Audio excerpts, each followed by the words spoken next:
Hola, hola, ¿cómo están? Muy buenas tardes. Soy José Ignacio Silva, periodista del Museo Nacional de Historia Natural.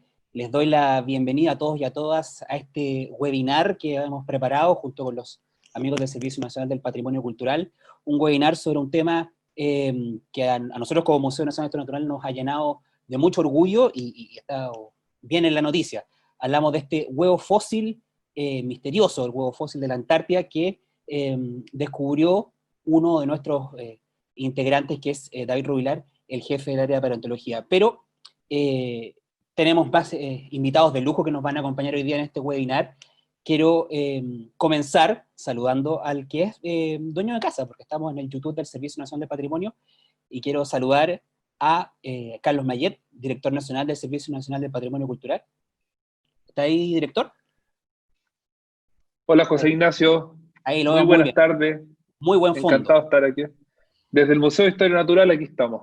Muy bien, pues. Bueno, ¿qué podemos decir al respecto? Como Servicio del Patrimonio, ¿cómo ha impactado, cómo lo han visto ustedes este hallazgo científico, que también es un hallazgo también importante, lo que tiene que ver con el patrimonio paleontológico? Sí, yo quería hacer unas breves palabras como de introducción, de presentación. El Servicio Nacional del Patrimonio viene a ser un continuador legal de la ex DIVAM.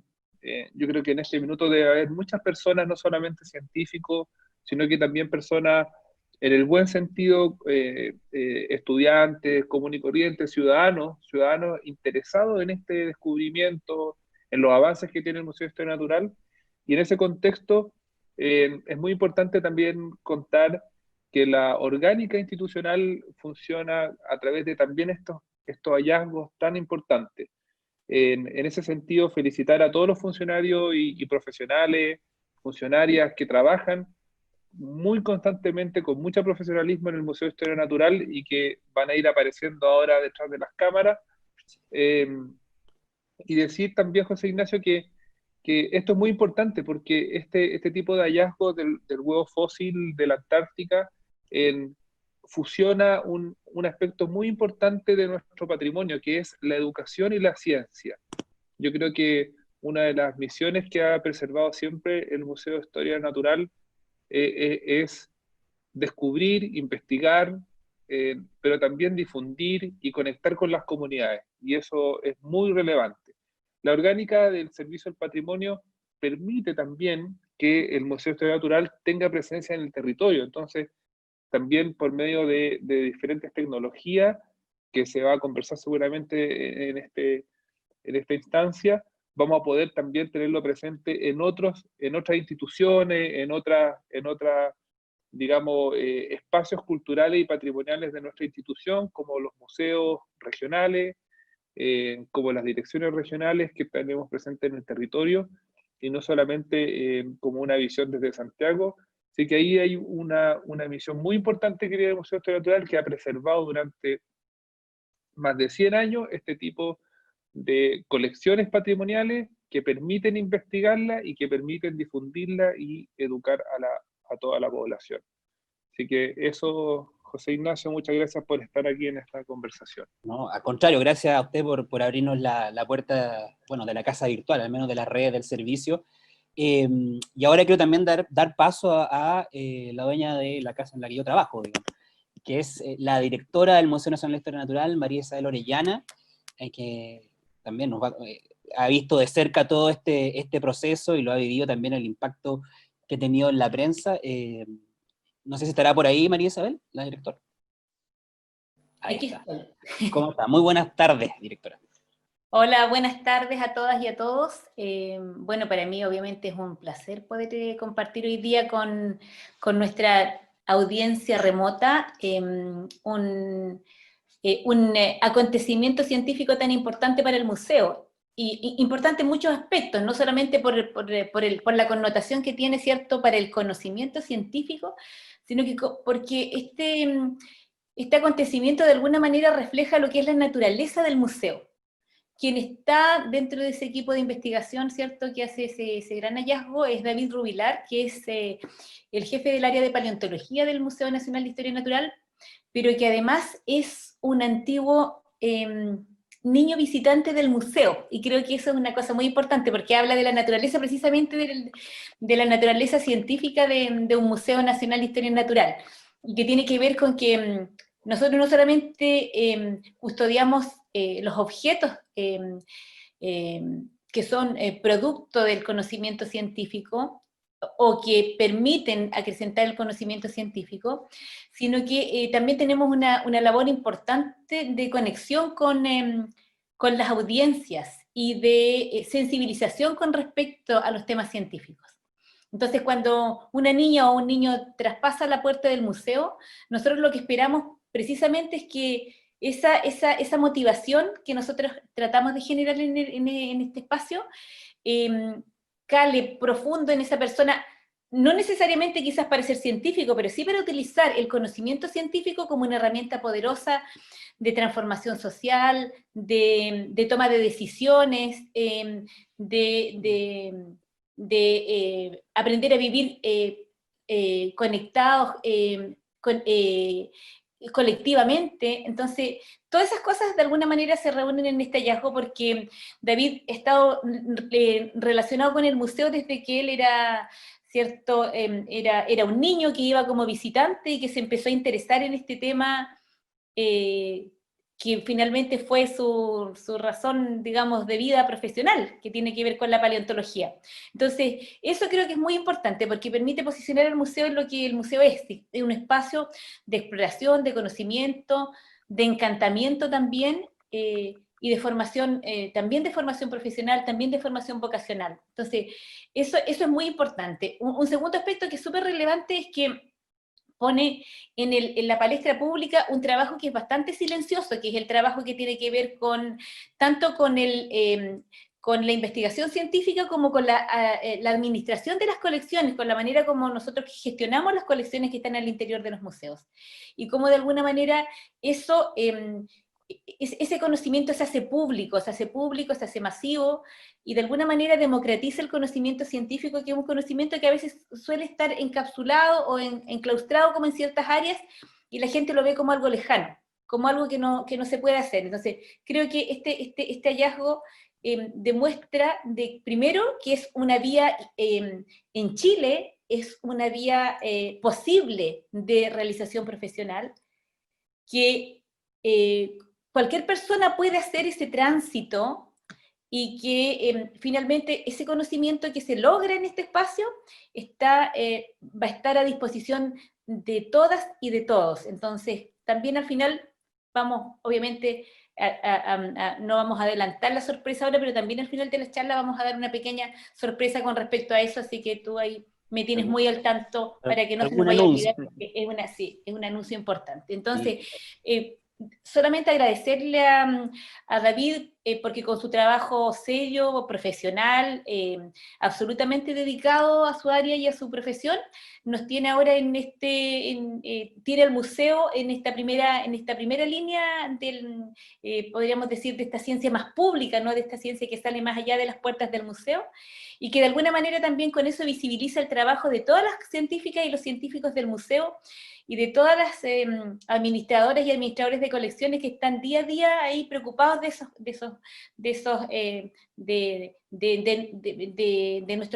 nuestras colecciones, y que refleja también el trabajo del museo en su conjunto, de todas las personas todos las funcionarias y los funcionarios del museo. Así que estamos muy contentos y estamos ansiosos de poder escuchar a David.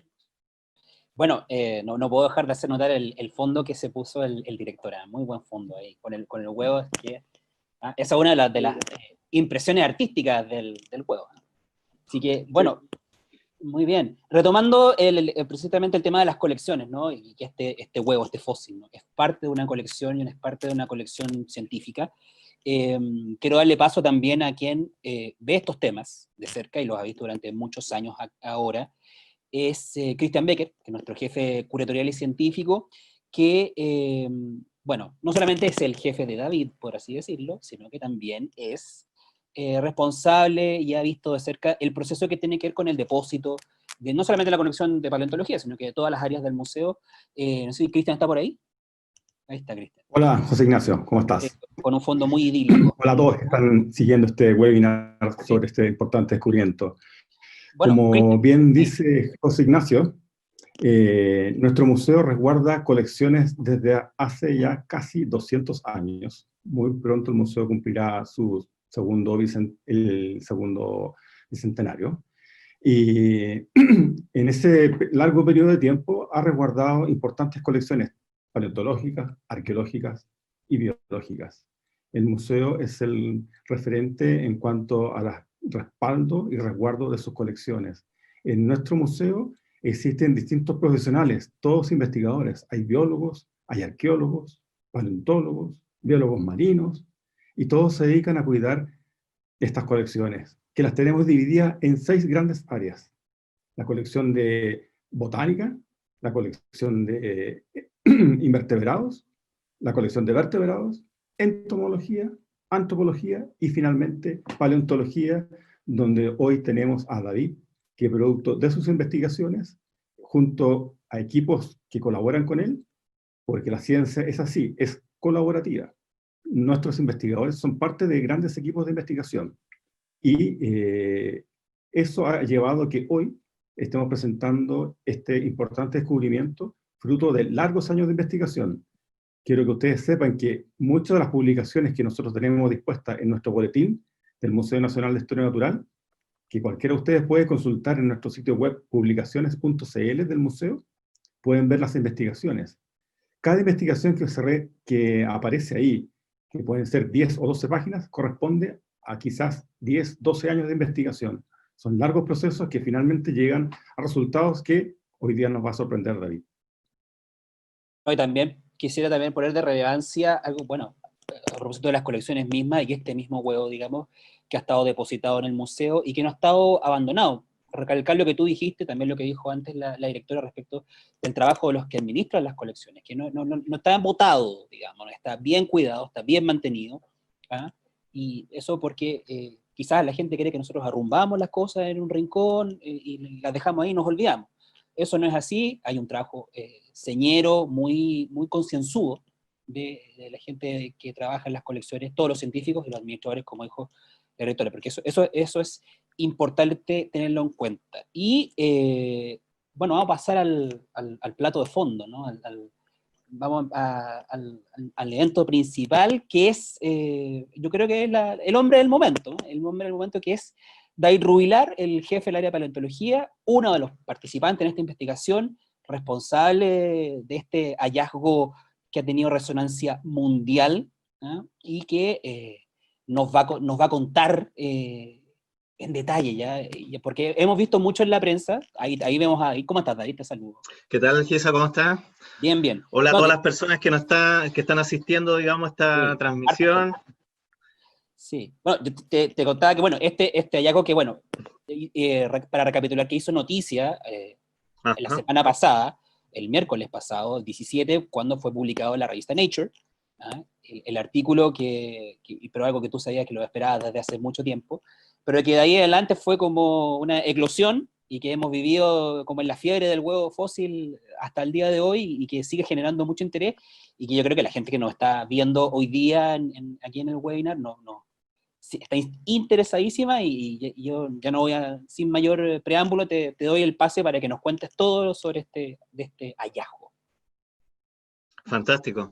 Gracias, Gisa. Bueno, primero que nada, saludar a todas las personas que están aquí en este momento reunidas viendo esta transmisión, a nuestro director, la directora, Cristian.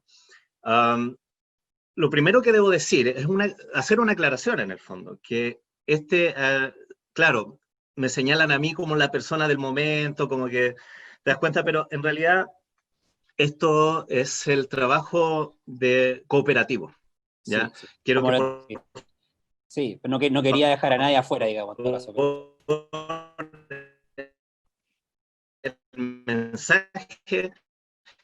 El mensaje de todo lo que está explosión del hallazgo paleontológico tiene que ver con un trabajo colaborativo. Y ese es un enfoque que yo creo que las personas que trabajamos en instituciones como el Museo Nacional de Historia Natural debemos tener muy claro, porque es un cambio de paradigma respecto a cómo se percibe la educación a todo nivel. Porque estamos viviendo una etapa donde sabemos la importancia de que las colaboraciones sociales se den de manera,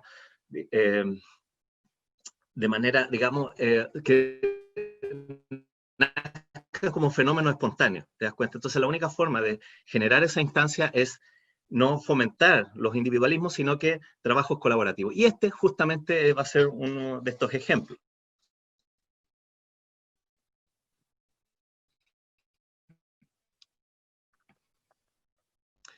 Entonces, yo lo que acá hice es prepararles una pequeña presentación, un resumen, la descripción que se hizo con el fósil. A ver, yo no sé si están viendo ahí en la pantalla. ¿Logran verla ahí? A ver, justo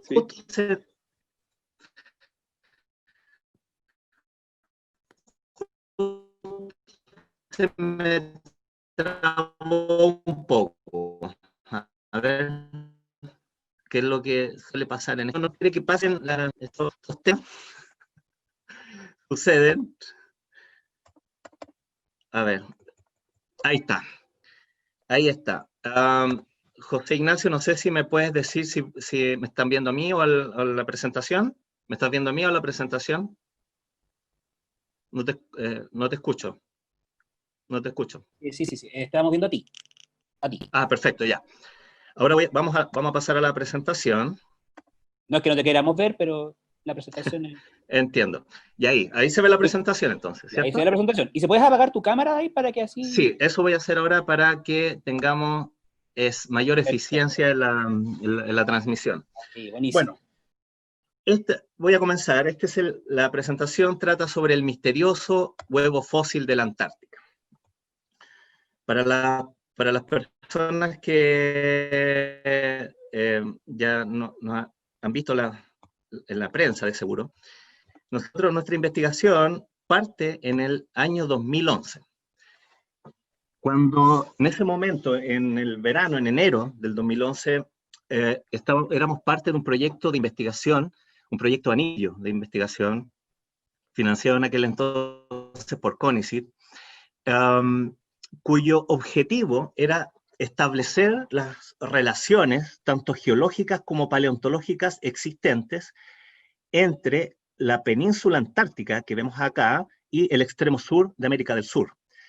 ¿Por qué era relevante esto? Porque hubo un momento en el que tanto Sudamérica como África, como Australia, la Antártica, Madagascar, formaron parte, incluso la India, formaron parte de un megacontinente conocido como Gondwana. En ese momento, toda la fauna y flora que habitaba en este megacontinente se dispersó y generó patrones. Gracias al registro fósil, podemos determinar, digamos, en qué momento ciertas especies colonizan o no cierto rango geográfico del planeta. Por ejemplo, la fantástica investigación que está realizando el director del INAH, Marcelo Lepe, con el fenómeno el estudio del fenómeno de la llegada de los notofagus, por ejemplo, procedentes de la Antártica, justamente data del último momento de la era de los dinosaurios, lo cual es un dato relevante. Sabemos ahora que tal vez los notofagus llegaron desde el sur, colonizando justamente en la última parte del periodo Cretácico, hace más de 66 millones de años, el continente sudamericano. Entonces, el objetivo en este momento era definir ciertos lugares para prospección paleontológica. ¿Cuál escogimos como primera opción? La isla es fascinante porque, como vemos acá en el margen superior derecho, es una isla pequeña, pero toda su superficie, en realidad, está compuesta de rocas sedimentarias que datan de la última parte de la era de los dinosaurios, ¿ya? La era mesozoica, y el comienzo de la era siguiente, la era cenozoica. eso es súper relevante porque es un momento histórico fascinante en la historia de la vida en el planeta. Y si nosotros vemos el mapa geológico, vemos acá que hay los colores marcan distintas formaciones, ya de distinta edad, formaciones rocosas de distinta edad. Acá, por ejemplo, tenemos en este segmento el límite KPG, que es el límite que marca el fin de la era de los dinosaurios, comienza la era de los mamíferos. Es uno de los pocos lugares en el mundo donde es posible encontrar este límite tan bien expuesto. Este límite, como les comentaba, está marcado por un gran evento de extinción. Nosotros cuando vemos, por ejemplo, las tablas geológicas, vemos que los geólogos, periodos en eras. Bueno, las grandes divisiones de la historia de la Tierra están justamente definidas por la desaparición de un conjunto de animales y el surgimiento de otros. Ahora entendemos mejor de estos procesos, son llamados eventos de extinción masiva, y uno de ellos, uno de los más relevantes, uno de los más conocidos también, es el que ocurrió hace 66 millones de años, donde gran parte de las víctimas de esta extinción fueron los dinosaurios, ¿ya? Si ustedes se fijan acá, en tierra los grandes animales eran los dinosaurios, en los océanos, grandes reptiles, que no son dinosaurios, digamos, poblaban todo el océano, los mares estaban dominados por ellos, y también, bueno, acá mi sesgo tiene que ver con los animales, con los vertebrados, pero en el agua, por ejemplo, habían unos cefalópodos llamados amonites que desarrollaron unas estructuras, unos caparazones alucinantes, y que, claro, fueron uno de los organismos más abundantes de los océanos de aquel momento. Todos estos animales desaparecieron por un evento que todavía no se tiene una causa bien descrita. Se alude, ¿cierto?, al impacto de un gran asteroide que habría chocado en lo que hoy es la península de Yucatán, en México, que habría sido el promotor de esta gran extinción, junto con eventos de erupciones volcánicas a gran escala. Este evento marcó, como les dije, la extinción de la mayoría de los dinosaurios, pero no de todos. Sabemos hoy en día que las aves son dinosaurios sobrevivientes a este evento catastrófico. De estos grandes reptiles marinos, lamentablemente no tenemos uno que otro representante, pero no directamente de estos dos amigos que están puestos acá en la gráfica, que fueron animales realmente increíbles. Cuando se extingue la mayoría de los dinosaurios, nuestros ancestros lejanos mamíferos que estaban relegados a tamaños de como recientemente supimos, o bueno, un poco más grande, tal vez como un castor, de los cuales supimos recientemente por el hallazgo de un espécimen en Magallanes, sobreviven a esta gran extinción y después aumentan de tamaño y se diferencian en distintos linajes. Y vemos acá la gran explosión, por así decirlo, entre comillas, la gran explosión de los mamíferos, con distintas formas, tamaños, se diferencian, aparecen linajes que son los que predominan hoy en día, los cetáceos, por ejemplo, los proboscidios, tenemos los primates, los felinos, y bueno, de los dinosaurios tenemos acá las aves del terror como un intento más por hacerse del mundo por parte de los ambiciosos dinosaurios. Para que ustedes vean la complejidad de la logística, ir a la Antártica, sobre todo a un lugar donde Chile no tiene una base ya estable, es bien complejo. Acá lo que vamos a ver es el momento mismo de la partida con audio. A ver, voy a bajarlo un poquito. De la partida del helicóptero que nos deja ahí en la isla Seymour por aproximadamente ya casi 3 semanas, que fue el tiempo que íbamos a estar prospectando. Ya, estabas llegando ahí a la isla. Claro, perfecto. Sí. Está ahí. Bueno, esta cosa es bastante.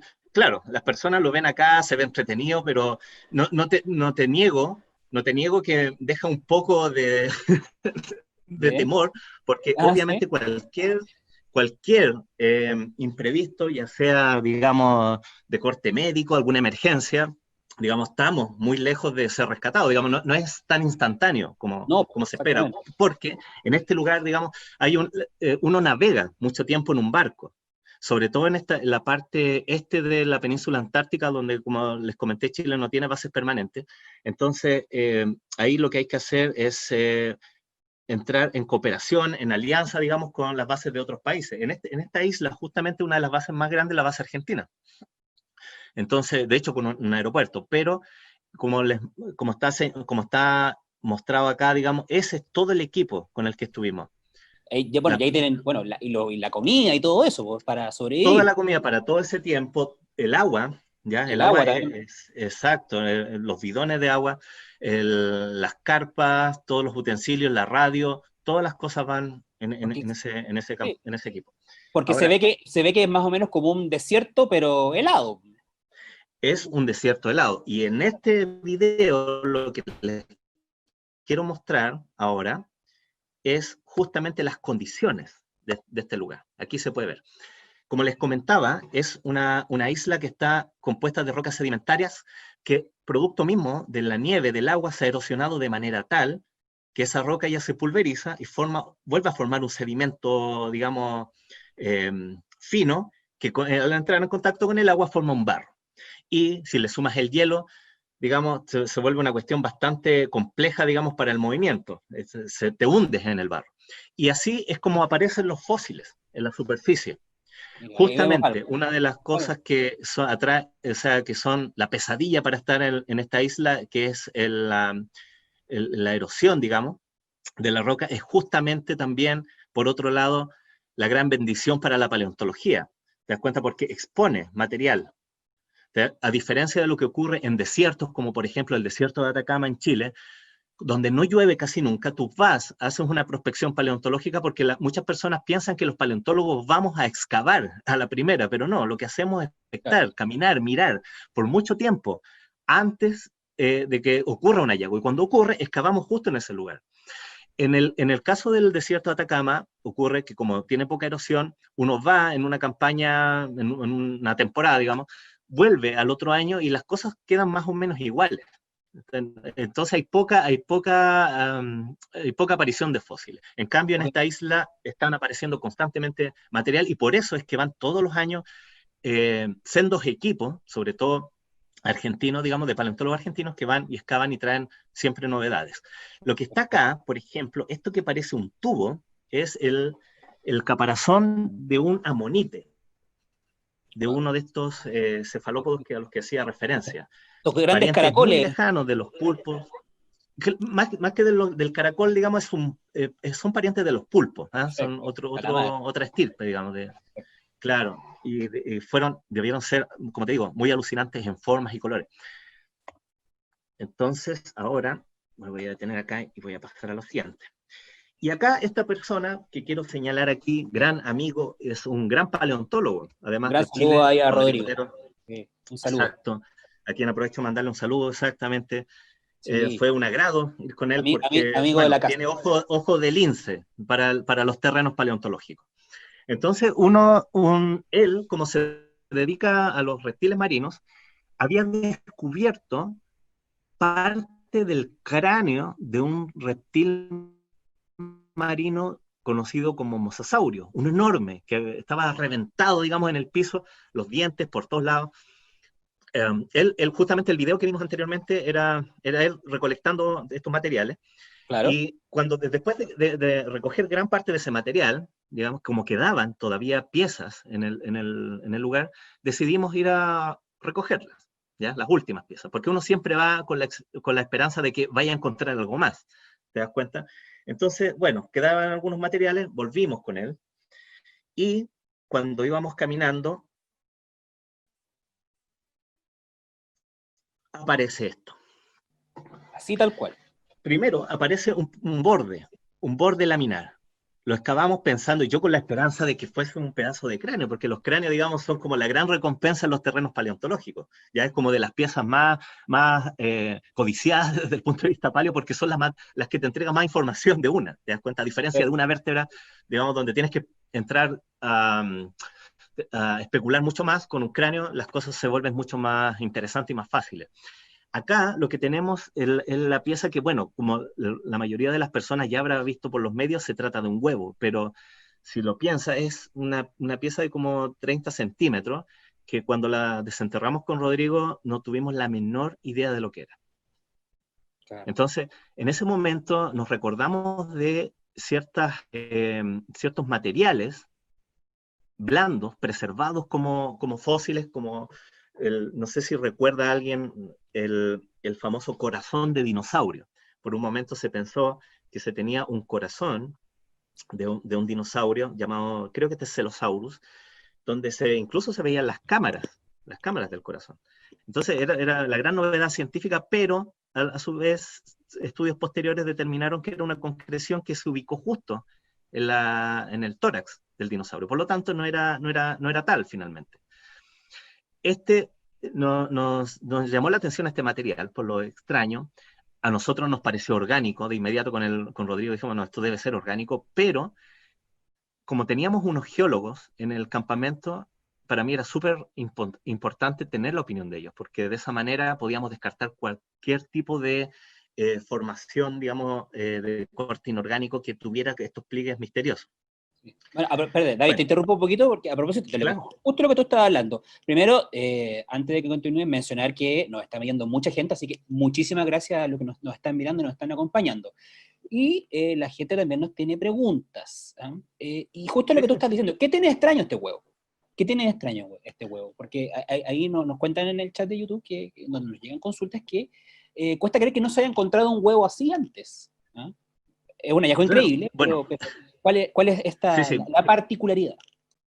Bueno, lo raro por favor, yo estoy contando en orden cronológico para que las personas entiendan por qué fue raro en ese momento. ¿Te das cuenta? Como te digo, ahora para todos es un huevo, ¿ya? Pero en su momento a nosotros no nos pareció eso. Uno, por el tamaño, era realmente inusual, no se había encontrado nunca un huevo blando de ese tamaño. A mí no me sonó huevo, para nada. ¿Te das cuenta? Porque tenía demasiados pliegues. Perfecto. Parecía como parecía cualquier otra cosa menos un huevo. Entonces, la respuesta a la pregunta que están haciendo ahí algunos de nuestros amigos visitantes es que la voy a responder más adelante. ¿Okay? Dale. Nuestros amigos, claro, la voy a responder más adelante. Pero en ese momento no teníamos idea, y para mí era relevante, como te digo, la opinión de los geólogos para no saber si se trataba de alguna estructura de tipo inorgánico. Con Rodrigo nuestra apuesta era que no, pero había que esperar.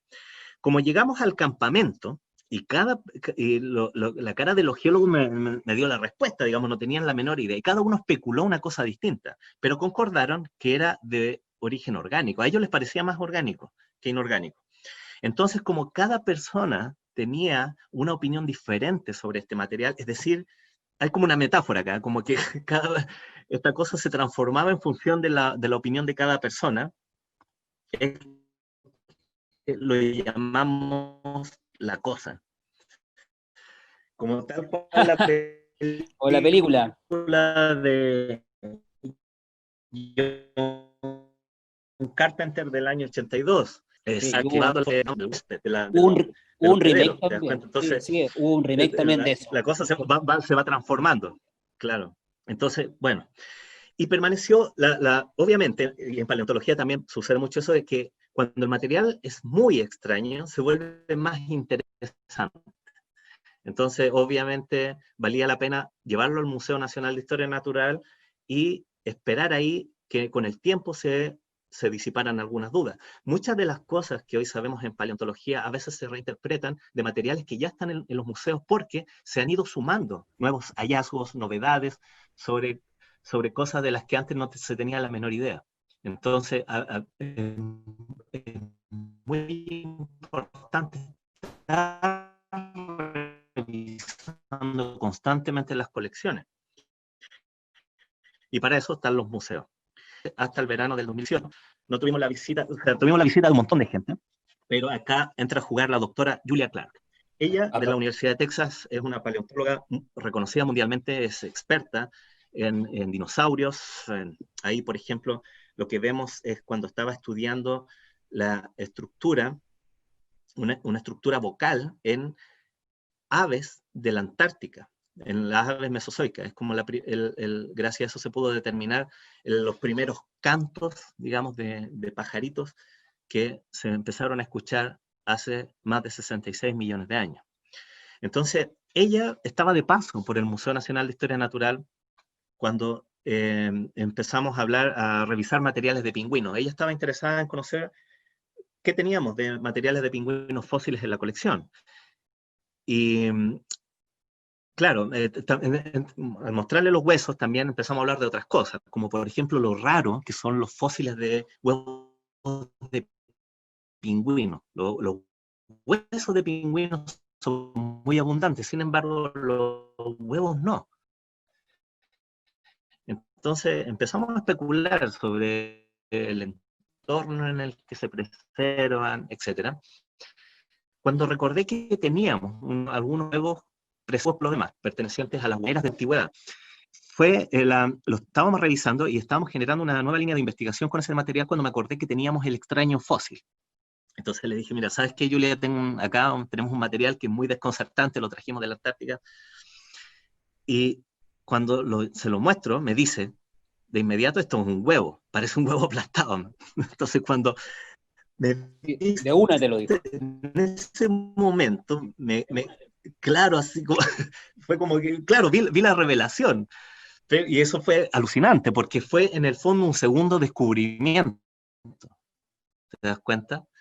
Pero como sucede muchas veces en ciencia, uno tiene que tener mesura con ese tipo de cosas, porque es bonito pensar en la posibilidad, pero también debe ser muy precavido y respaldarlo científicamente, de la mejor manera. Exacto. Entonces lo que hicimos fue, aparte de inmediato, googlear imágenes de huevos de serpiente. Vimos de distintos ejemplos de serpiente, los de pitones, por ejemplo, y vimos que la apariencia era muy, muy idéntica, era como a una escala menor, chiquitos, ¿ya? Nunca una cosa de este tamaño, era realmente sin precedentes. Entonces lo que decidimos con Julia era como poner manos a la obra, es decir, hay que hacer un estudio sobre este fósil. Para que las personas tengan una idea, de manera muy general, podemos decir, y por favor, esto es muy general, ¿ya? Que los huevos de reptiles pueden diferenciarse básicamente en dos grupos, que son los que tienen los huevos de cáscara dura, por así decirlo, que son los que tenemos a la izquierda, que pertenecen al grupo de los arquelosaurios. Acá en los arquelosaurios tenemos a los dinosaurios, con sus descendientes las aves, poco más lejanamente los cocodrilos y las tortugas.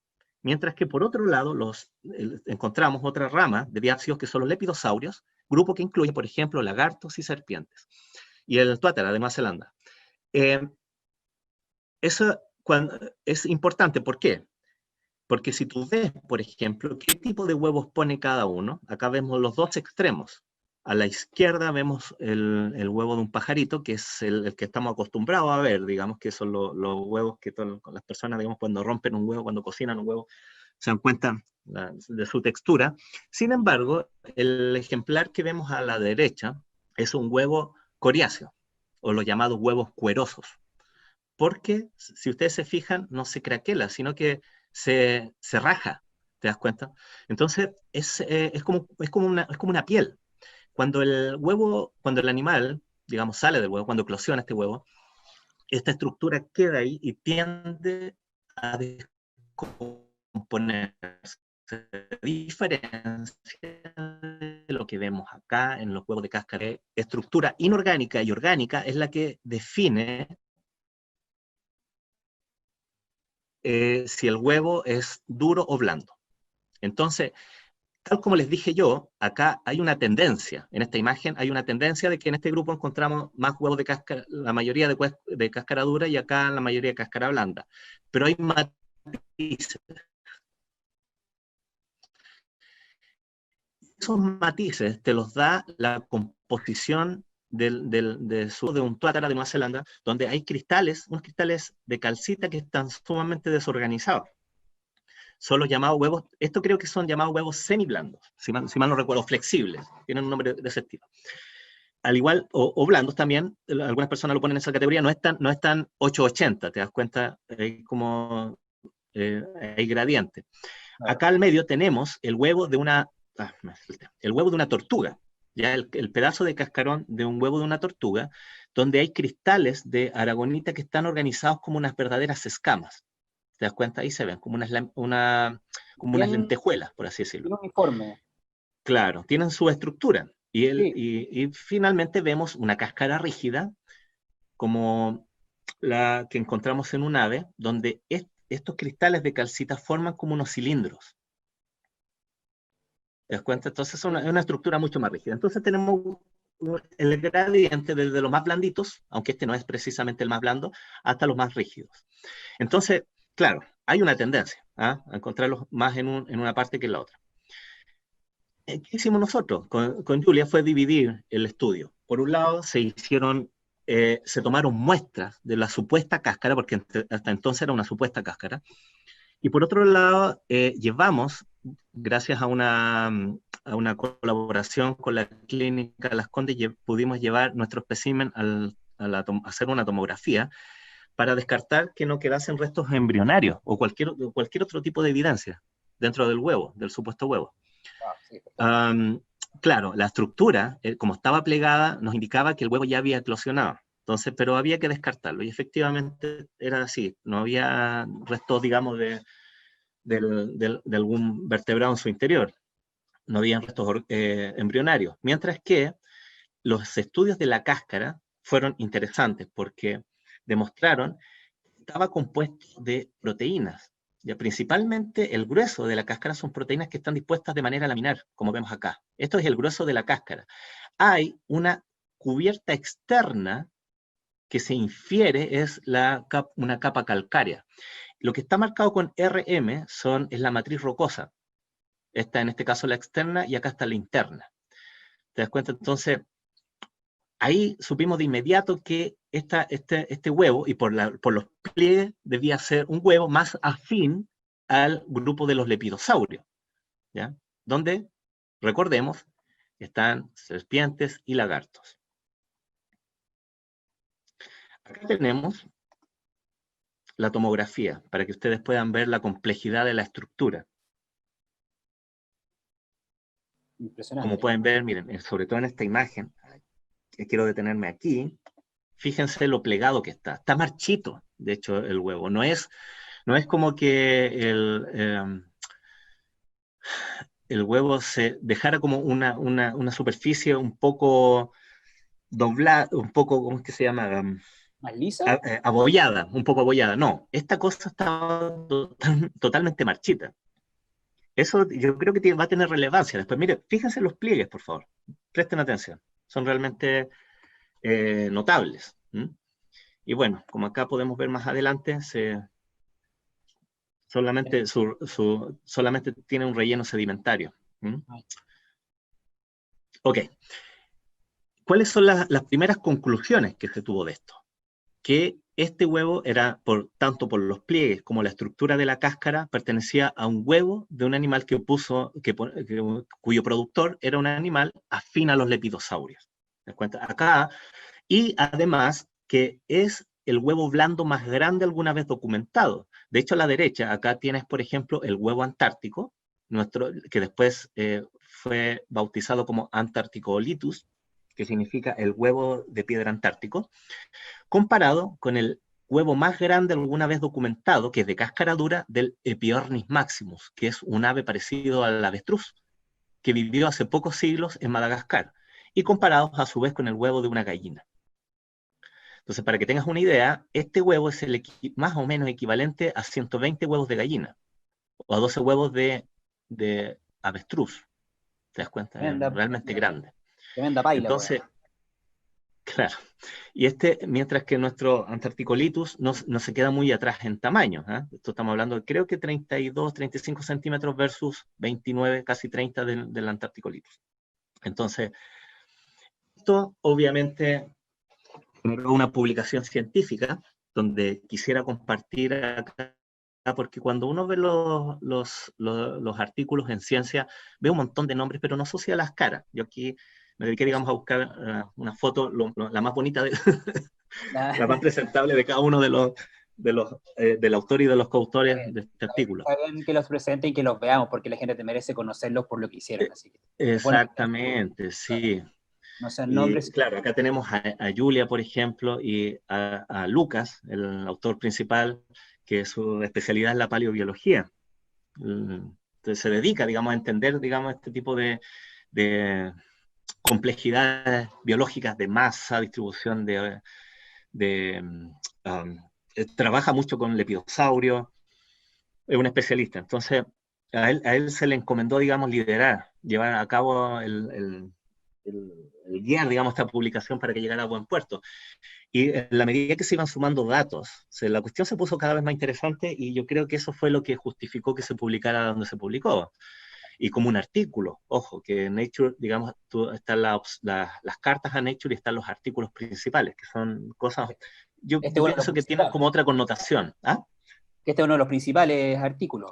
Exacto, uno principal artículo junto con otro que apareció el mismo día sobre huevos blandos en los primeros dinosaurios, sumaron en una causa que es un cambio de paradigma respecto a la preservación de los fósiles. Si nosotros vemos el registro fósil, el grueso de los huevos que se han descubierto pertenecen a los huevos de cáscara dura. Entonces, estos dos artículos suman, hacen un efecto sinérgico y tienen como resultado, digamos, que ahora cambie la búsqueda. Ahora ahí van a haber muchas más personas atentas a descubrir huevos de cáscara blanda, de lo que sucedía antes, porque simplemente se asumía que no se debían preservar. ¿Cuál es nuestra interpretación? Y esto es algo también muy, muy interesante y me gustaría detenerme un poco acá. Ahí dice, tal como cito nuestro artículo, que la identidad del animal que puso estos huevos es desconocida. Esa es nuestra conclusión, es desconocida.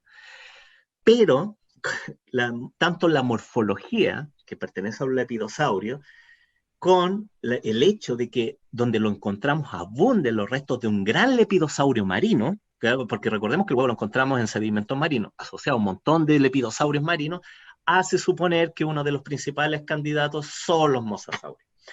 Si sumamos esto, por ejemplo, acá a la derecha recorté un pedazo de un artículo de Martin del 2015, donde señala en una parte de que al revisar las colecciones, aquí donde tengo marcado donde estoy marcando, justamente, señala que al revisar las colecciones de fósiles antárticos, la contrasta, la parte del sur con el norte, en cuanto al registro de reptiles marinos, se da cuenta que los registros antárticos, una de las cosas que a él le llama la atención es el alto número de mosasaurios juveniles en estas colecciones. ¿Y de dónde proviene la mayoría de los fósiles de la Antártica? Porque hay fósiles en otras islas, de la isla Seymour. Por lo tanto, esto da que pensar, ¿o no? Claro, por supuesto. Acá tenemos una gráfica donde vemos, por ejemplo, la relación del grosor de la cáscara del huevo versus su longitud en los ovíparos y los vivíparos. Entonces, estos son lepidosaurios, ¿ya? En donde vemos que hay unos que ponen el huevito, sale el huevito, y los otros que son llamados vivíparos porque el animal sale sin pasar por el estadio previo del huevo, aparentemente, pero ojo, los vivíparos, lepidosaurios, claro, el huevo, digamos, a veces pasa minutos, pasa unas horas, digamos, y eclosiona, y después sale el animal formado, después cuando tiene que salir sale formado, da luz, por así decirlo, con el animalito tal como lo estamos viendo a la derecha. Claro. Entonces no es excluyente la presencia de un huevo. Y en la gráfica, nuestro huevo da estos dos en esta gráfica. No es excluyente. Acá el N número 4 es bastante bajo porque hay pocos estudios sobre estos ovovivíparos en el fondo. Estos son ovovivíparos más que vivíparos. Y esto contrasta, el tener un huevo contrasta con lo que se pensaba que tenían como forma reproductiva los mosasaurios, porque desde el 2015, donde se describen unos individuos juveniles de un mosasaurio que se supo, digamos, fueron depositados mar adentro, se tenían como dos tipos de certeza. Una de que eran estrictamente vivíparos, ¿ya? Y que sus bebés nacían mar adentro. Bueno, acá tenemos un huevo que no puede sumar más que restar a la visión que se tiene. No es, quiero decir que no es excluyente. Y lo otro, nuestro hallazgo fue hecho en un lugar que es de aguas, tal vez, mucho en la visión que se tiene de estos mosasaurios, si es que el huevo pertenece a este grupo. Nuestra hipótesis es un huevo vestigial, como lo señalé antes, que donde el animal eclosionaba casi al mismo tiempo, o sea, eclosionaba el huevo casi al mismo tiempo de la salida, ¿te das cuenta? Entonces no es que el huevo se pusiera en el agua, como algunas personas han intentado hacer ver nuestro descubrimiento, ¿eh? Como que no, es imposible porque el huevo no se pone en agua, no permite el intercambio gaseoso. Efectivamente, lo que estamos proponiendo es que se trata de un huevo vestigial. Y acá hay una secuencia, digamos, para que se entienda un poco el concepto. Sin embargo, en nuestro paper nos excluyen otras posibilidades. Otros posibles candidatos tenemos, por ejemplo, grandes tortugas que vivieron en el periodo Cretácico, ¿ya? Unas tortugas gigantes. Sin embargo, como ya vimos en el ejemplo, sus cáscaras tienen una estructura muy peculiar, muy única. Por otro lado, están los plesiosaurios, como el extraño Aristonectes quiriquinensis, que fueron formas que se dieron acá en el hemisferio sur, que contrastan mucho con las del hemisferio norte. Es una especie de plesiosaurio filtrador, de los cuales los parientes de estos se encuentran en la Antártica. No se excluye la posibilidad de esto, aunque evolutivamente hablando, los plesiosaurios pertenecen a otro grupo respecto a los mosasaurios. No son un tipo de lepidosaurio, están más afín al otro grupo que a los lepidosaurios. Como les dije, el mismo día también apareció el hallazgo en la misma revista de huevos de dinosaurio de cáscara blanda. Sin embargo, son los huevos que se pueden ver ahí, como el del Mosaurus, que está acá a la derecha, son huevos pequeños. Suponiendo, los únicos huevos grandes conocidos de dinosaurios son huevos de cáscara dura.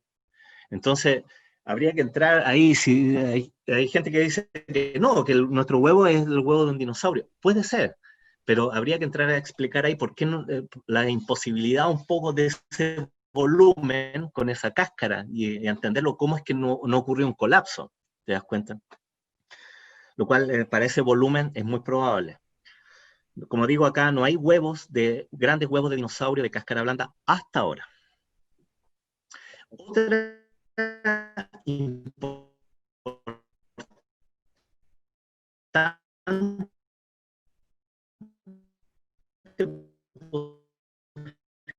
posibilidad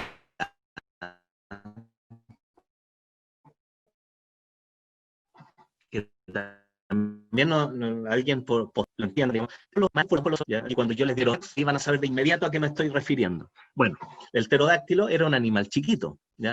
Tal vez, pero tenía unos parientes realmente grandes. Estos astárquidos llegaron a tener una altura, el animal aquí de pie, casi del tamaño de una jirafa. Entonces debieron poner huevos también grandes. Acá hay una reconstrucción de la apariencia que habría tenido un huevo de estos. Pero tal como está señalado ahí arriba, que lo tomé de nuestro mismo artículo, la identidad de un arcosaurio no puede ser descartada. Con este repaso, yo quisiera hacer una reflexión sobre, voy a ver si me pueden ver ahora. Te podríamos ver. ¿Me pueden ver ahora, no? Ahí te vemos a ti, te vemos claramente. Perfecto.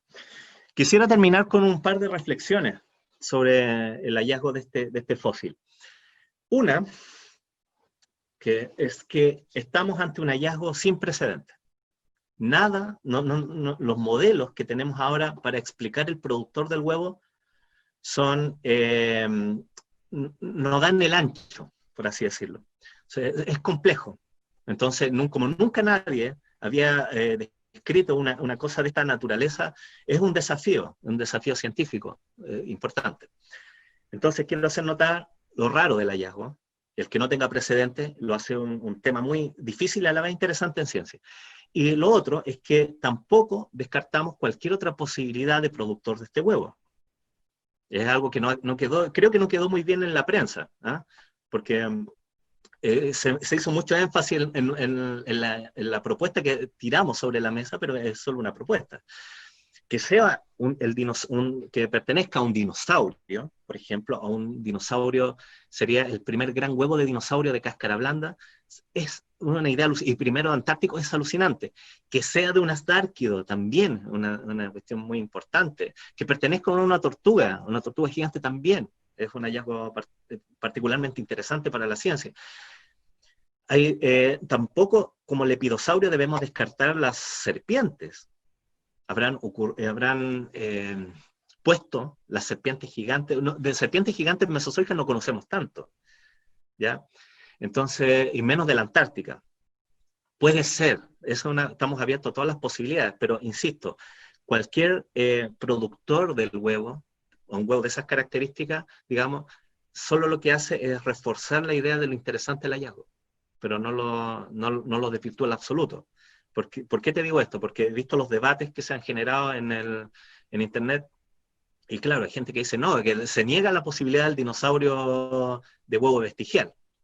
Algunos dan mejores argumentos que otros, pero insisto en el hecho de que esto es algo sin precedentes, y también insisto en que no nos cerramos a ninguna posibilidad, y cualquiera de las posibilidades es una posibilidad absolutamente alucinante para la ciencia.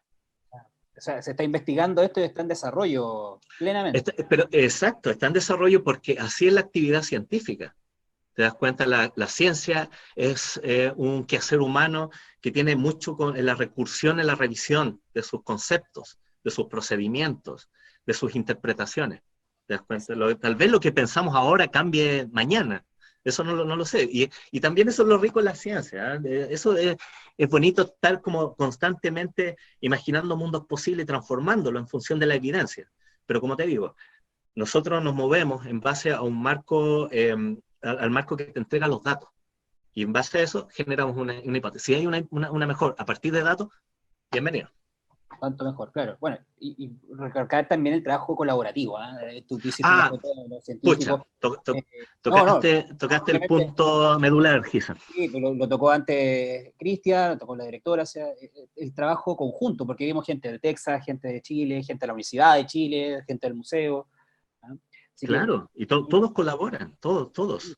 De hecho, también aprovecho de hacer un agradecimiento a la gente de la base argentina, que en un momento recibió a un par de nuestros, de los miembros de la expedición, los atendieron súper bien. Entonces también todo va sumando. Suma también la gente LINACH, que prepara las campañas antárticas, te das cuenta, los grandes proyectos de investigación, en ese momento liderados por la gran paleontóloga paleobotánica Teresa Torres. Hoy en día estamos desarrollando otro anillo, que es como una continuación, digamos, para los propósitos del desarrollo de la paleontología chilena, que lo está liderando Alexander Vargas. Entonces, esto se trata del trabajo colaborativo y entrecruzado. Es la única forma de la que es la forma en la que la gran empresa humana, ya, que es la ciencia, salga adelante. Esto es un trabajo. Me acuerdo que hace poco un periodista me preguntó si el haber publicado en Nature es como el equivalente a un logro deportivo. Y cuando me dijo eso, yo le dije, claro, o sea, exacto, una medalla olímpica. Pero no, en un momento tal vez pensé algo así, pero en realidad no. ¿Sabes por qué? Porque eso, los triunfos deportivos tienen que ver más con digamos, si bien hay equipos detrás, tienen que ver con la persona principalmente, pero los triunfos en ciencia son como logros humanos, ¿te das cuenta? Son para el conocimiento de todos. Son todos colectivos, eso sí, son todos colectivos. Claro, pero pensemos en el logro, en la medalla, ¿te das cuenta? Donde se ve a la persona. Acá lo que quiero hacer notar, insisto, en que es el conjunto trabajando, son las instituciones. Hay representantes, claro, pero son, yo creo que logros más de todos. Claro. Oye, David, el chat está en llamas, nos han llegado muchísimas preguntas, a las cuales agradecemos la atención de las personas. Voy a tratar de ver alguna que podamos contestar, hay millones, No, va. Sí, mira, por ejemplo, vamos a tomar un par que nos hace el blog del Afro. Ese es su nombre, no sé cómo se ¿Ya? llamará, pero es el blog del Afro. Nos pregunta dos cosas. Primero, ¿cuánto tiempo pasó desde que correctaron la cosa hasta que identificaron que era un huevo? Esa es una de sus preguntas. Y si hay programadas nuevas campañas para buscar más material, ya sea en la isla Seymour o en otro lugar cercano. Ok. Sí, mira, como dije al comienzo, lo descubrimos en el verano del 2011 y no fue hasta el verano del 2018 que no tuvimos la primera idea, una idea seria de lo que se trataba este fósil. Entonces pasó harto tiempo, y eso es lo bonito también de las instituciones como el museo, donde estos materiales están en recuerdo, ¿ya? También he visto por ahí que hay personas que tienden como a poner palabras, digamos, que no tienen que ver con la realidad, que es como que estuvo abandonado, como que estuvo botado en el museo. No, esas cosas no ocurren, ¿no? Los museos, justamente la idea del museo es resguardar el patrimonio, preservarlo, y la puesta en valor tiene que ver justamente con la investigación que tú puedes hacer de la pieza. Hasta el verano del 2018, esto era un fósil, ¿te das cuenta? Nada más que un fósil. Hoy en día sabemos que es el huevo blando más grande alguna vez documentado, y tal vez un huevo de mosasaurio. Entonces, eso es la puesta en valor científico, el conocimiento, ¿te das cuenta? Entonces, eso es lo que hacemos en el museo, en eso trabajamos. ¿Hay proyectado otras campañas a la isla Seymour? No, por ahora no.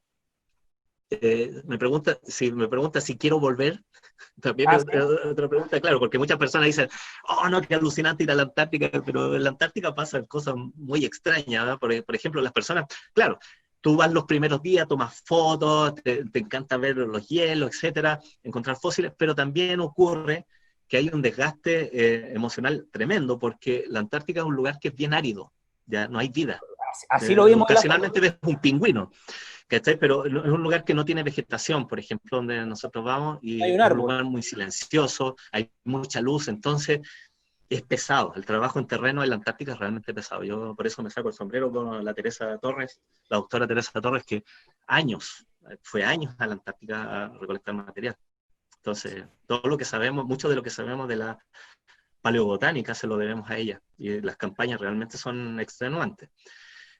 Oye, Acá David, sería... Sí, digamos. sí, Adelante. aquí José Ignacio, que yo quiero tomar la voz de alguno que en el chat de la conexión están varios niños haciendo preguntas. Eh, Eso, varios niños, y voy a tomar la voz. Yo soy arquitecto, así que soy un neófito en este tema, y felicito la tremenda presentación, increíble el equipo en concepto natural, lo encuentro atómico. Entonces, pero quiero poner la voz de los niños que están escribiendo acá. Hay un niño que pregunta y dice, cuando grande quiero ser paleontólogo. Tú, David, ¿puedes explicar qué es la paleontología? Claro. ¿Qué se estudia? ¿Qué hacen? ¿Cuál es la teoría? ¿De dónde viene? ¿Qué periodo histórico es la paleontología en diferencia a la arqueología? ¿Dónde se estudia? ¿Puedes explicar un poco más así cómo es el camino para llegar a eso? Claro. Bueno, la paleontología es el estudio de la vida antigua, ¿ya? Puede ser desde los primeros microorganismos, por ejemplo, hasta la megafauna, animales, grandes mamíferos que se extinguieron hace pocos miles de años. Digamos, abarca un rango súper importante de tiempo. La paleontología estudia, como le dije, la vida, es la evolución de la vida en el planeta, cómo se dio. Es alucinante porque es un viaje en el tiempo, en donde no solamente los animales eran distintos, sino que la geografía era muy distinta a la que conocemos. Es bonito, es una experiencia, digamos, la temporalidad, esta cuestión del viaje en el tiempo, de los mundos distintos, los mundos posibles, es una cuestión, es un gran logro humano, yo creo. ¿Dónde se estudia? Esa es una pregunta. Como pregrado en Chile no existe la carrera de paleontología, de hecho casi en ninguna parte del mundo, excepcionalmente está en Argentina como pregrado, pero recordemos que Argentina, digamos, tiene un bagaje en paleontología mucho más grande, entonces ellos sacaron adelante un pregrado en esta disciplina. es el equivalente, muchos me preguntan, claro, ¿por qué no está el pregrado en Chile, por ejemplo? Es como pensar en botánica, ¿no? No se estudia botánica en el pregrado, sino que se estudia licenciatura en ciencias, donde hay una mención en botánica. Si quieres ser un zoólogo, no se estudia zoología como pregrado, sino que estudias licenciatura en ciencias con una mención en zoología, y después te vas definiendo un poco más en los estudios de posgrado. Yo hice mi tesis de doctorado en la Universidad de Chile, estudié licenciatura en ciencias, después la tesis de doctorado, y la tesis la enfoqué en el registro fósil de los titanosaurios, que son un tipo de dinosaurio que tenían los cuellos largos, que la gente lo asocia, digamos, con la máquina del Pedro Picapiedra. Es una cosa, ¿eh? ¿Te das cuenta? En Chile hay buenas carreras de licenciatura en ciencias. Si quieres como algo más especializado, tienes la opción de ir a Argentina. Lo que sí hago la advertencia, hay muchos chicos que han ido a estudiar Argentina pensando poco menos que en el pregrado se trata de estudiar tiranosaurio 1, tiranosaurio 2 y cosas por el estilo, y no están así. Son licenciaturas en ciencia también. Tienes que estudiar matemáticas, estudiar las químicas, las físicas, digamos, porque son las ciencias, digamos, generales que te permiten después ahondar ciertos otros temas en la subdisciplina más específica a la que te vas a dedicar. Entonces, creo que yo nací en los 70, ¿ya? Mi vida, digamos, fue... había muy pocos estímulos a comienzos de los 80 para los niños pequeños que tuvieran que ver con ciencia. Para mí, el Museo de Historia Natural fue el gran salvavidas, ¿ya? En mi historia personal. ¿Te das cuenta? Venir para una persona que viene como yo, que se crió en un barrio pobre, donde en el núcleo de una familia también de creencias religiosas muy marcadas, te das cuenta, las posibilidades de ampliar tu mundo, digamos, eran muy, muy limitadas. ¿Te das cuenta? Entonces, para mí, por ejemplo, la experiencia de ir al Museo de Historia Natural, mi mamá me llevaba al Museo de Historia Natural, y te digo, gracias a eso cambió mi vida. Cambió mi vida. Y esos son espacios donde los niños se encuentran con una representación de la diversidad, de la vida, y es un espacio fantástico. Para mí los museos de historia natural son lugares realmente alucinantes, son de las mejores cosas que los humanos hemos producido alguna vez.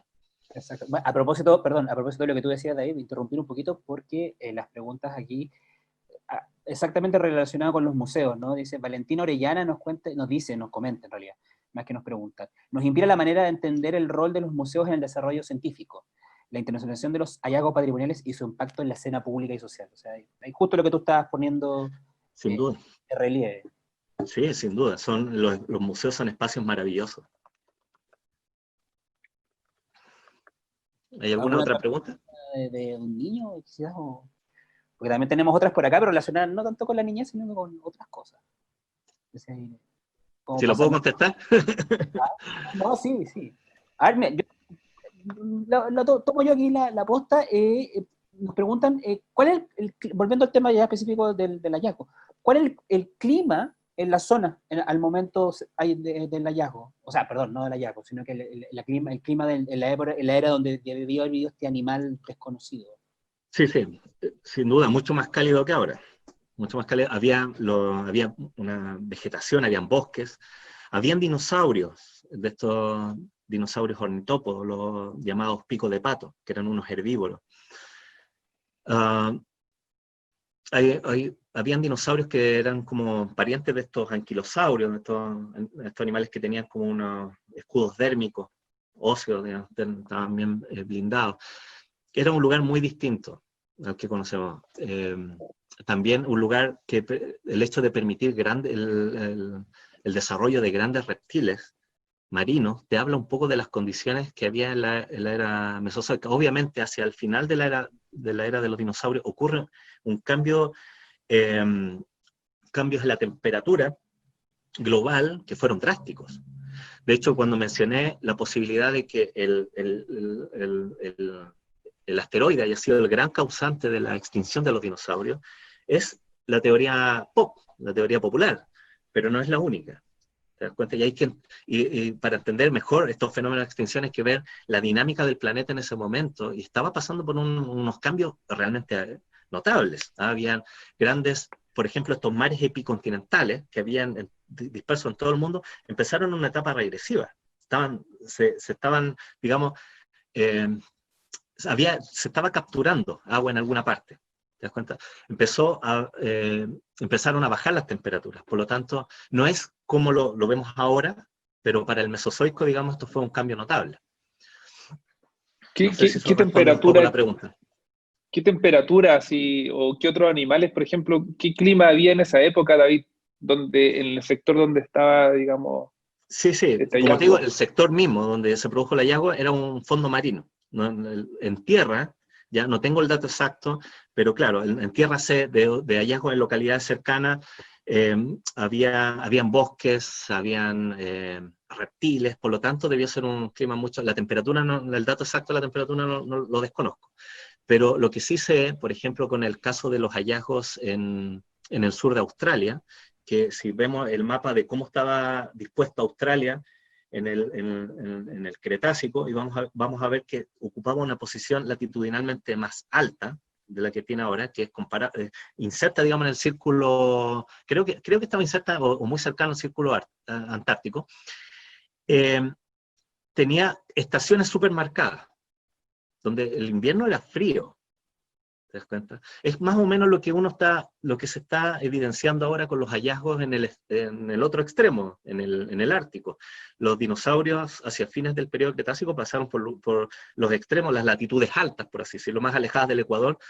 Las temperaturas eran bastante bajas. No como ahora, obvio, no había un polo ahí de hielo, sino que debieron ser tal vez con capas de hielo, chiquitas, nieve tal vez, lo desconozco el dato exacto, pero estaban mucho más marcadas, no fueron el gran invernadero, ¿te das cuenta? Después de eso vino, en la historia de la Tierra, hay un momento, en la época del Eoceno, donde también hubo un calentamiento brutal del planeta Tierra, ¿te das cuenta? Varios grados por sobre el promedio que hay hoy en día, mucho más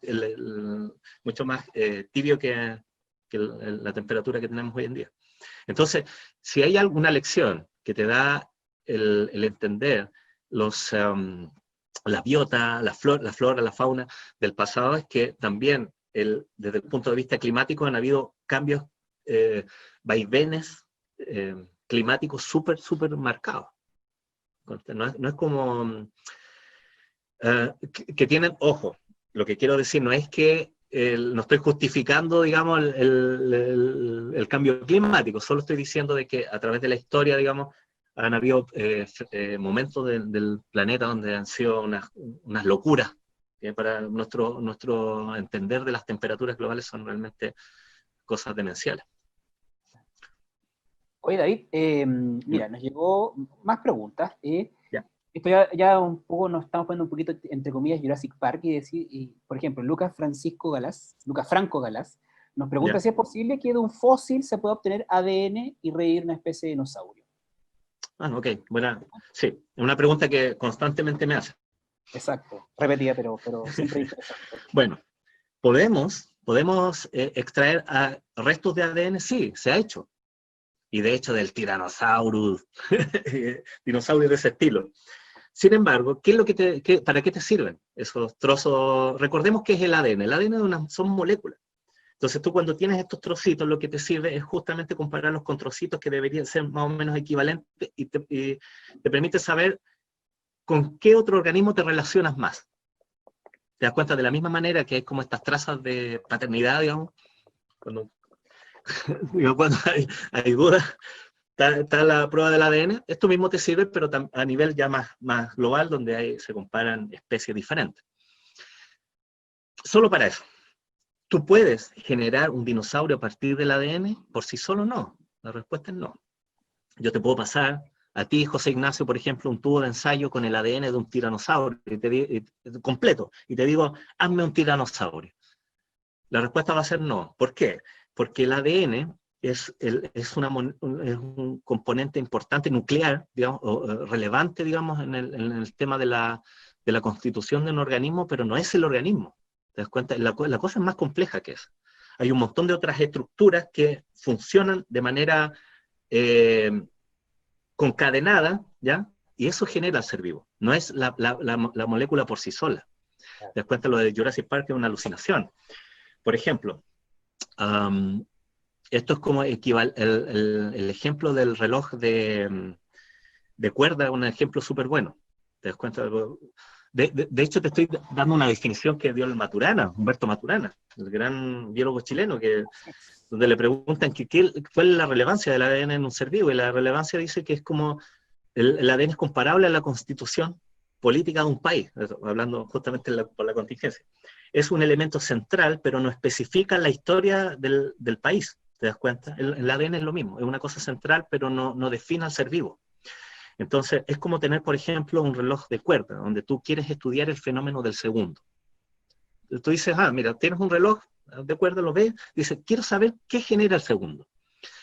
Como buen biólogo, buen investigador, lo que haces es desarmarlo, ¿cierto? Y a poco andar vas a sacar un engranaje que al momento de sacarlo se detiene el segundero. Cuando se detiene el segundero, dices, ya, listo, acá, tengo los segundos. ¿Tienen los segundos ahí? ¿Son esos engranajes los segundos? ¿O es ese engranaje puesto en un sistema que genera el fenómeno del segundo? Entonces, esta cuestión que parece filosófica, una cuestión relevante para entender el tema de si el ADN nos sirve o no para generar un ser vivo. El ser vivo es más allá que sus moléculas, ¿te das cuenta? Es un fenómeno, digamos, sinérgico, es mucho más complejo, es un metafenómeno, por así decirlo. Entonces, si es problemático, por ejemplo, traer a la vida a animales que murieron en un zoológico en el siglo XX, ¿ya? Como el marsupial, el famoso marsupial. Pues imagínate la complejidad que sería traer de vuelta un tiranosaurio o algo por el estilo. Y además, por último, puedes traerlo, puedes modificarlo genéticamente un animal hasta que te quede más o menos como esculpido de mala manera con la apariencia de este dinosaurio, pero la pregunta es ese dinosaurio? ¿O te das cuenta? Es como... La idea de un dinosaurio. Es como, por ejemplo, el contexto familiar. El contexto familiar define mucho de lo que es un ser vivo también. Contexto cultural. Un ser humano es un ser humano porque otros seres humanos lo acogen, le enseñan y se define como un ser humano como más en su ontogenia, digamos, o sea, en su desarrollo más tardío. No es que por tener la forma humana sea un ser humano. Es una cosa un poco más compleja. Entonces te das cuenta... Lo que se puede hacer, ¿qué se puede hacer? Y que está haciendo mi gran amigo Alexander Vargas, a quien también aprovecho de enviarle un saludo. Anda dando vueltas por ahí en el chat. Él desarrolló toda una línea de investigación que tiene que ver con la modificación del ser vivo de los dinosaurios modernos, que son las aves. Entonces, al parar el desarrollo de ciertos pájaros, del desarrollo esquelético, muscular en ciertos embriones de ciertas aves, tú puedes recuperar caracteres que se funden muy temprano y que nos recuerdan un poco, se funden muy temprano en desarrollo, y que nos recuerdan un poco cómo eran los dinosaurios no aviares. Entonces, esos son ejercicios que son realmente serios respecto al tema del trabajo con dinosaurios, por ahora. No sé si respondí la pregunta, pero me fui por una vertiente. Otra pregunta. ¿Cuál es el dinosaurio terrestre más grande de América del Sur? ¿Cuál fue? ¿El dinosaurio terrestre? Sí. Una aclaración también. Hasta donde sabemos no habían dinosaurios marinos. Sabemos lo que hay en el mar del Mesozoico son reptiles marinos como los preciosos mosasaurios. Sabemos ahora, por ejemplo, de que el gran espinosaurio, que es un carnívoro alucinante, digamos un piscívoro en realidad, era un animal que era acuático. Lo sabemos porque se encontró una cola muy bien, por primera vez se encontró la cola en realidad, donde ahí nos muestra que tenía como una cola enorme, que parecía como una anguila. Entonces, claro, eso ahora sabemos que eran acuáticos, pero no estrictamente marinos. En el mar había otra cosa. En tierra, en Sudamérica, vivieron de los más grandes de los dinosaurios.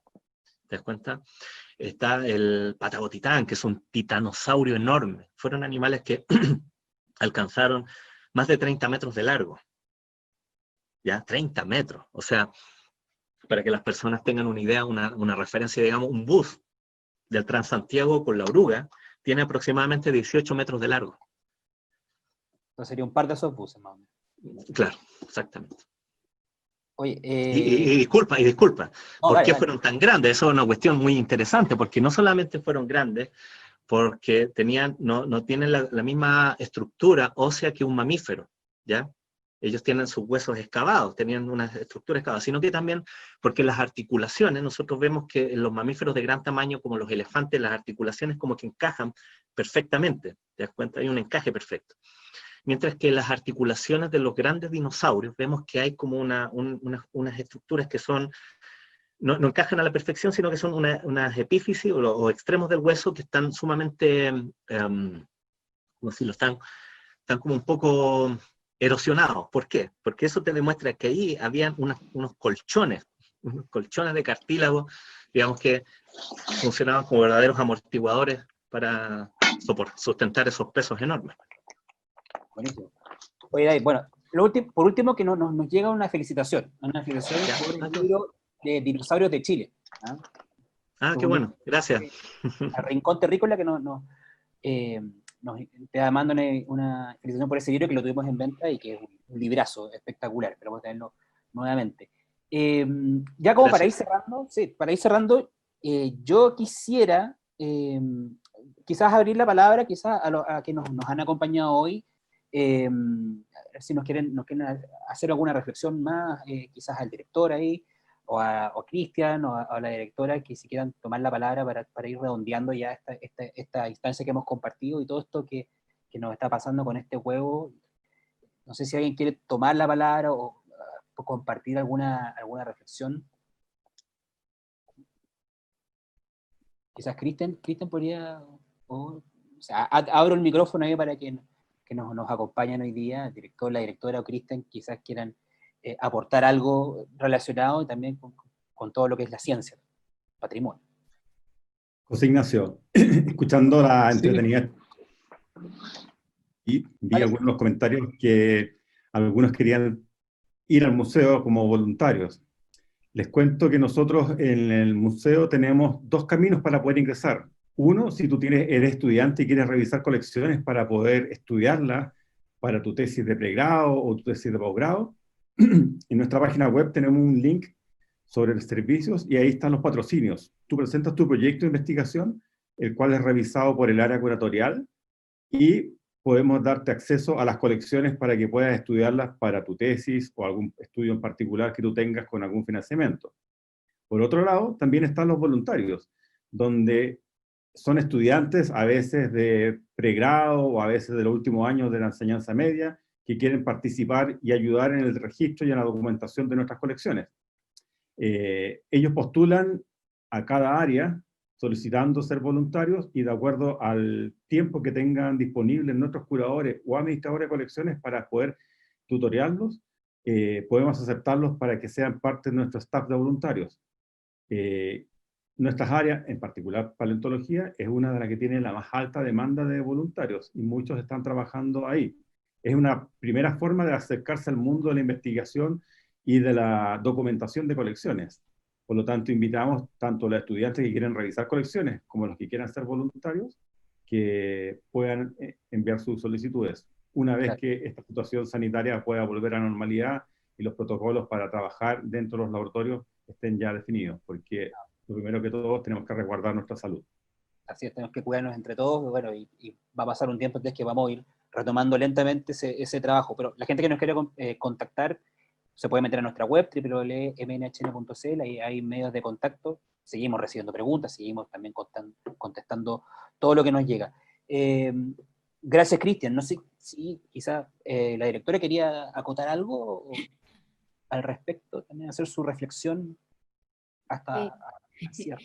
No sé si una reflexión, creo que las reflexiones de 10 han sido muy profundas a cargo de David. Creo que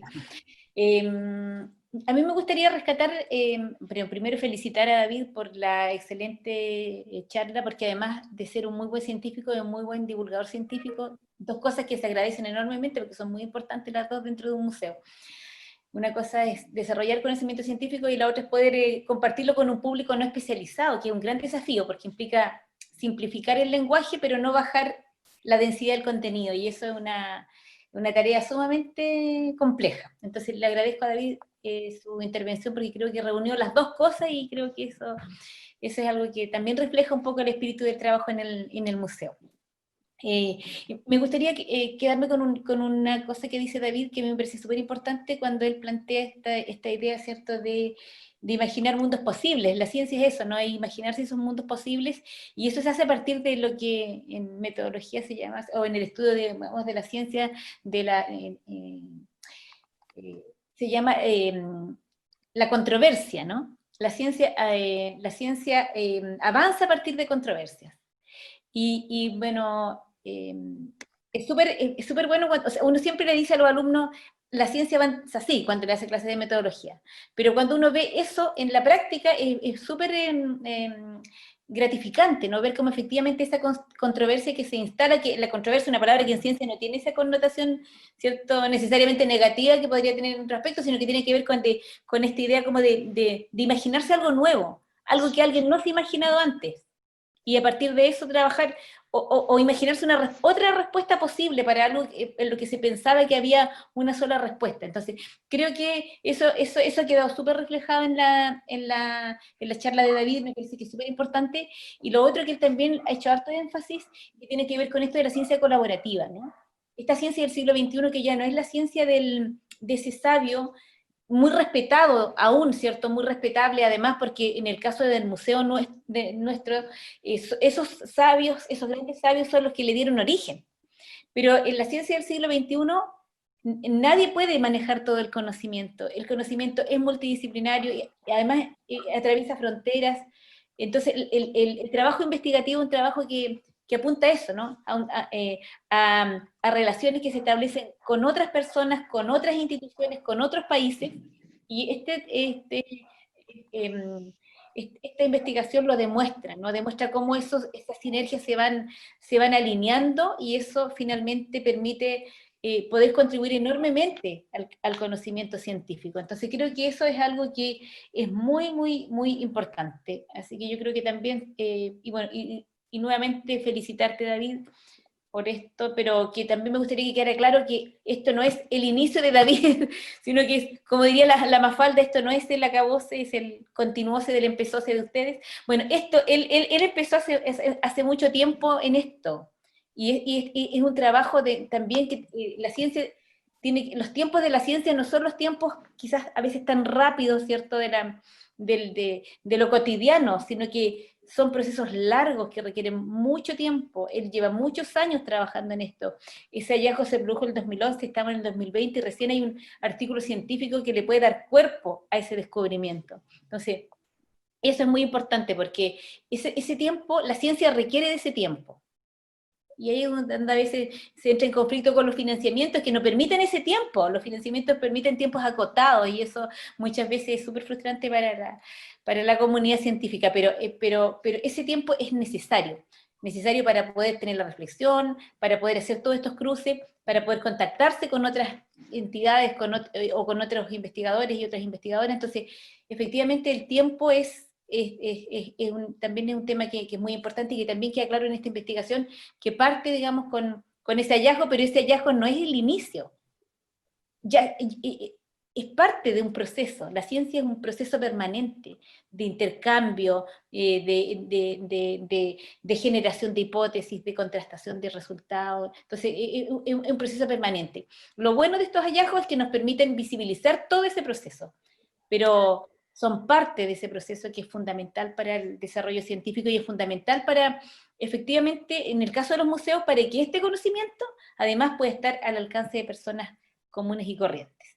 Y ahí me gustaría terminar con algo que, a propósito de que este conocimiento esté al alcance de personas comunes y corrientes, nosotros en el museo hace muchos años venimos haciendo digitalización de piezas, ¿cierto?, en 3D, y de hecho todos los días viernes, ¿cierto?, se pone en nuestras plataformas de internet, se pone una de estas piezas gratuitamente a disposición de la comunidad.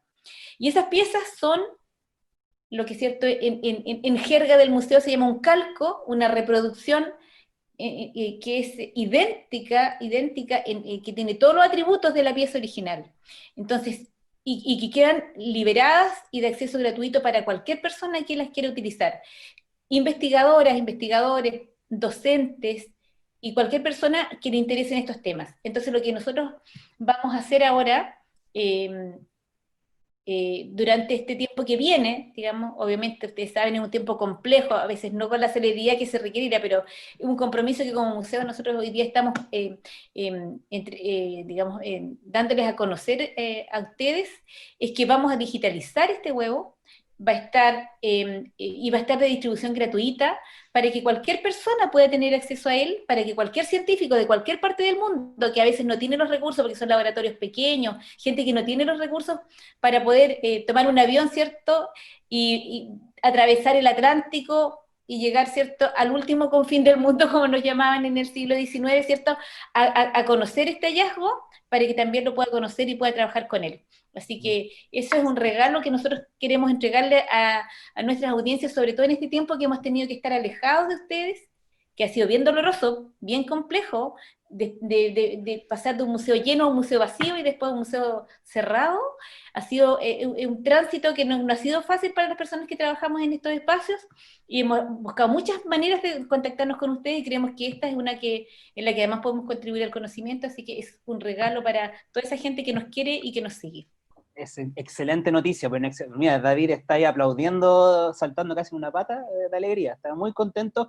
No, y un gran anuncio, directora, porque bueno, es la sorpresa que teníamos, porque va a ser parte de nuestras colecciones de Sketchfab este huevo, que todo, como usted bien dice, todos los viernes las ponemos en nuestra red, así que el huevo va a ser parte de la familia de las colecciones 3D del museo, así que atentos, no va a ser inmediatamente, pero va a ser de aquí a poco tiempo, va a estar en Sketchfab para que lo puedan ver, lo puedan bajar, lo puedan imprimir si tienen una impresora 3D. Así que no, un anuncio espectacular que yo creo que la gente va a estar muy, muy contenta, digamos. Bueno, no sé si quizás alguien más quiere intervenir, quizás el director quisiera decir algo antes, después de ya de toda esta charla que hemos tenido, este encuentro. Quizás ahí le puedo hacer Sí, la quiero, palabra, por favor. José Ignacio, muchas gracias. No, era para ir cerrando. Eh, Voy a partir por lo último que comentó María Isabel. El tema de la digitalización del huevo es muy relevante para la ciencia, para la difusión, para acortar brechas. Yo creo que hemos adoptado en el servicio del patrimonio esta política de tecnología, de patrimonio virtual, y que no, yo soy de la idea que no replican las brechas sociales que tiene el acceso a veces al transporte, la economía. Al contrario, nosotros pensemos que tenemos, por medio del servicio del patrimonio, 300 comunas con internet en nuestras bibliotecas públicas, y por medio de eso tú te puedes conectar a los Sketchfab, a lo que hacen ustedes, a lo que hacen otros museos, a los museos virtuales, que estamos teniendo estos 6 museos virtuales, uno de los que queremos también y que estamos trabajando también, además de lo que se está haciendo, es poder también digitalizar otras colecciones del Museo de Historia Natural, apoyar ahí al equipo, a todos los que están haciendo ahí con ustedes, con poder tener un escáner 3D, no sé. Yo creo que aquí tenemos que partir pensando en que esto es parte de una de las misiones de la divulgación de la ciencia, que es muy relevante, y agradecer también a David, que también tuvo una gran presentación la otra vez en los documentales de tráfico ilícito sobre Pelagornis, ¿ah? Así que eso estuvo muy bueno, David. Y a todos ustedes, a Cristian, gran equipo. Este museo tiene que tener en los próximos años un gran alza con todo hasta el 2030, ¿cierto? Para que cumplamos todos nuestros sueños y lo que están ahí, cumplir los sueños de los que están haciendo las preguntas, que quieren ser paleontólogos, investigadores, y recordar que el museo, claro, mira al pasado, pero con visión de futuro. Y eso es lo que hemos visto hoy en día. Así que muchas gracias a todos por estar presentes. Al contrario, muchas gracias a usted, director, por las palabras. Sí, por favor, adelante, directora. Perdón, yo solamente quisiera primero agradecerle al director el apoyo al museo, que es un apoyo real, así que yo se lo agradezco realmente porque nosotros hemos sentido su apoyo, le vamos a cobrar la palabra a lo del escáner 3D, le digo director inmediatamente para que usted sepa que le vamos a cobrar la palabra. Por eso lo dije acá, para ir dejándolo amarrado. Que quede público. Claro, y a propósito de la disminución de brechas de las que habla el director, yo creo que una cosa, me gustaría hacer escapa un poquito a esto, pero a propósito de que lo tocó David, que él hizo alusión a María Teresa Torres, también gran científica, y creo que es súper importante, una de las cosas que estamos haciendo también en el museo es tratar de disminuir la brecha de género en ciencia, que también es una brecha todavía importante, y ahí, para que en nuestras audiencias también encontremos más adelante futuras paleontólogas, no solo paleontólogos que quieran Científicas. dedicarse a esta ciencia tan apasionante. Por supuesto, por supuesto. Bueno, quedamos todos bien, bien sorprendidos y maravillados con esta presentación. Muchas gracias a todos. Agradecer a la cantidad de personas que nos vieron, a la cantidad de preguntas, de felicitaciones que nos llegaron a través del YouTube del Servicio del Patrimonio. Mucha gente nos vio, así que a ellos muchísimas gracias. Tratamos de hacer lo mejor posible, tratamos de llevarles un contenido entretenido, algo novedoso, en estos tiempos que son bien complicados, sobre todo en estos días. Que hay que cuidarse al máximo, por eso tratamos de llevar esto para alivianar un poco lo que es esa carga que es vivir en una cuarentena.